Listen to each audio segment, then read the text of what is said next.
Welcome, everybody, to this special edition of the Silver Screen Action Figure Podcast. This is your host, Andre Joseph of AJ Epics Productions, and today we're doing a very special editorial.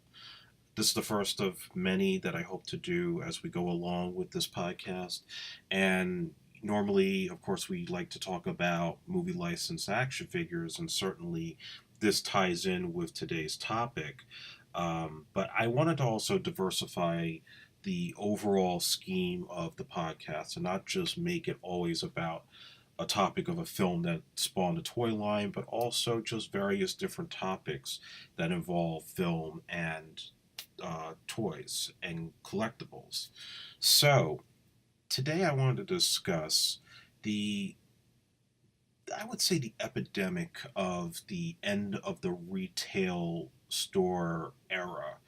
And what we're talking about here is the fact that places like Toys R Us, KB, uh, go as far back as Lionel Kitty City are no longer in existence. And if you want to buy toys today, there's a Target, there's a Walmart, and there's online retails like Amazon and eBay. So what happened? Why did we suddenly get into the spot where it's become so difficult to buy toys? Well, it's primarily a generational thing, and it's also just the interest level that's out there compared to, many decades ago. And a lot of this, I think, stems from when Toys R Us went under last year, and there was a lot of finger pointing as to what was the cause. Was the cause the fact that people are shopping more online? Is it because kids aren't into toys as they used to be? Maybe certain products or tent poles of famous toy lines are just not moving merchandise the way that they used to. There's a number of factors, and it's a lot of it's got to deal with the economy. It's got to deal with the marketplace. But I think it's a very much a generational thing. As I've discussed on this blog on many occasions, and thinking back to my childhood memories, be it with Batman or Ghostbusters, you know, it was such an experience for me as a kid to go out and, in the case of those films, to see those movies on the screen, then pick up the toys maybe like a week later or even that weekend and start reenacting what I saw on screen or role playing different ideas, storylines, and scenarios that I'd love to see with those figures if the movies were ever made based on them. And the mix and matching, universe building, that sort of thing, just letting my imagination run wild. And now we don't have that as much because, as my friend Mike Schiavo said in the Ghostbusters podcast, a lot of kids now are so glued to a screen. In this case, it's an iPad, it could be a phone, it could be anything that is digital and consumes their time to the extent that you put a toy in front of them. It's like, okay, what am I going to do with this plastic thing? I want to play with it on my couch? Am I going to, leave it on the shelf? Am I going to play with it in my bathtub? No, give me something that's on a screen that I can actually do, know what I need to do with my finger.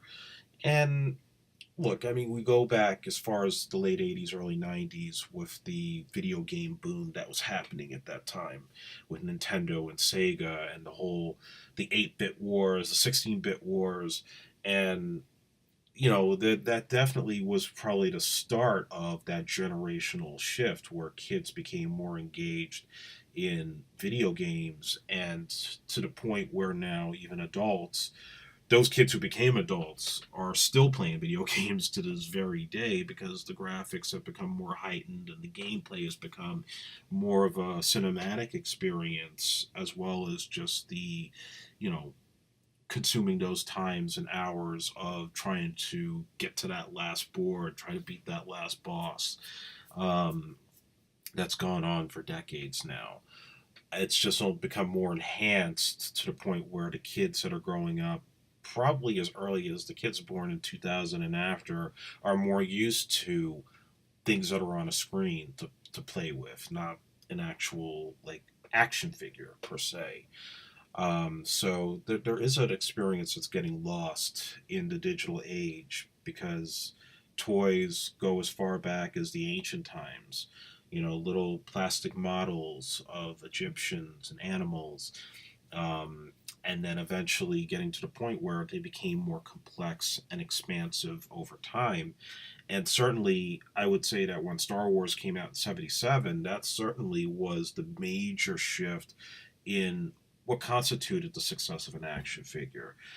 And in that case, having a successful movie with a tie in like that, where everybody wanted to consume something from that film, and certainly the toys were a major part of that franchise, as we'll discuss in a future Star Wars episode. But everybody tried to follow suit, you know, between Kenner, Hasbro, Mattel, LJN.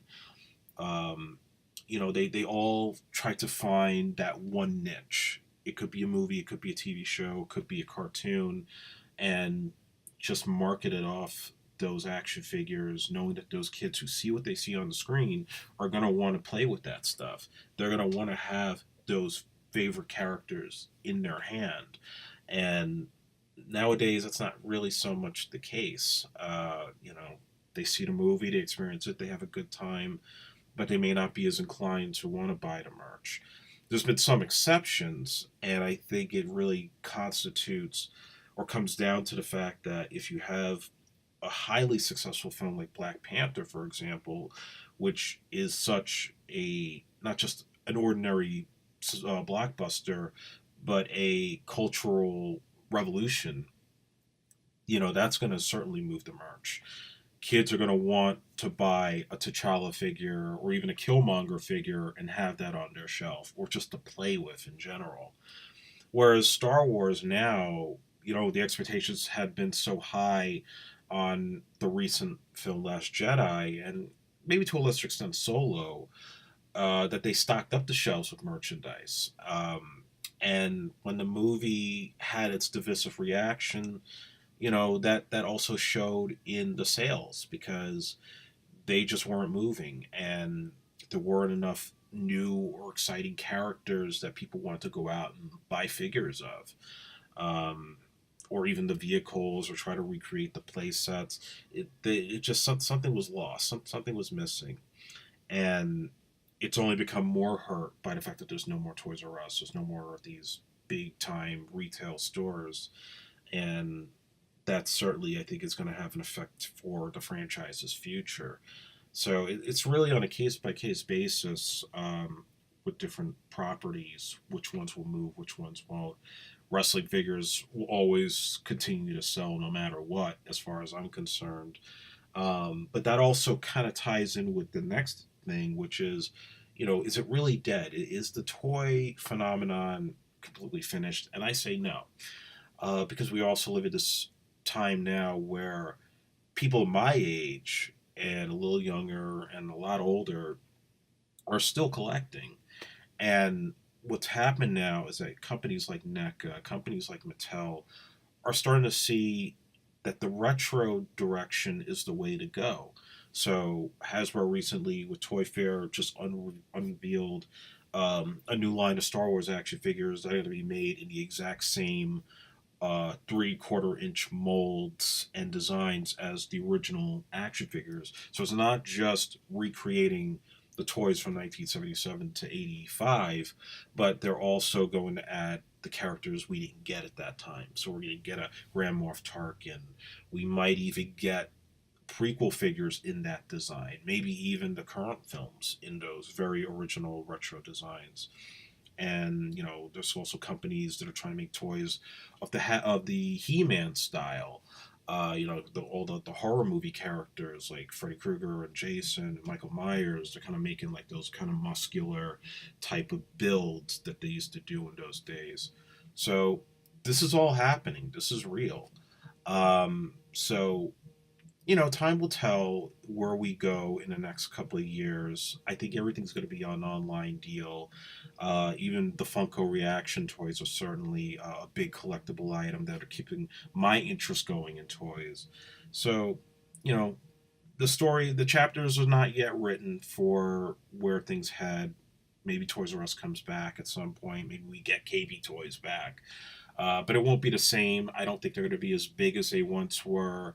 And, it's just going to be, we have to see where the generation shifts to. But that's just my little rant for 10 minutes about the state of action figures and, how that affects movie licensed toys. So until the next episode, I'm signing off. And I'm going to hope to do more of these editorials in the next couple weeks, on different topics.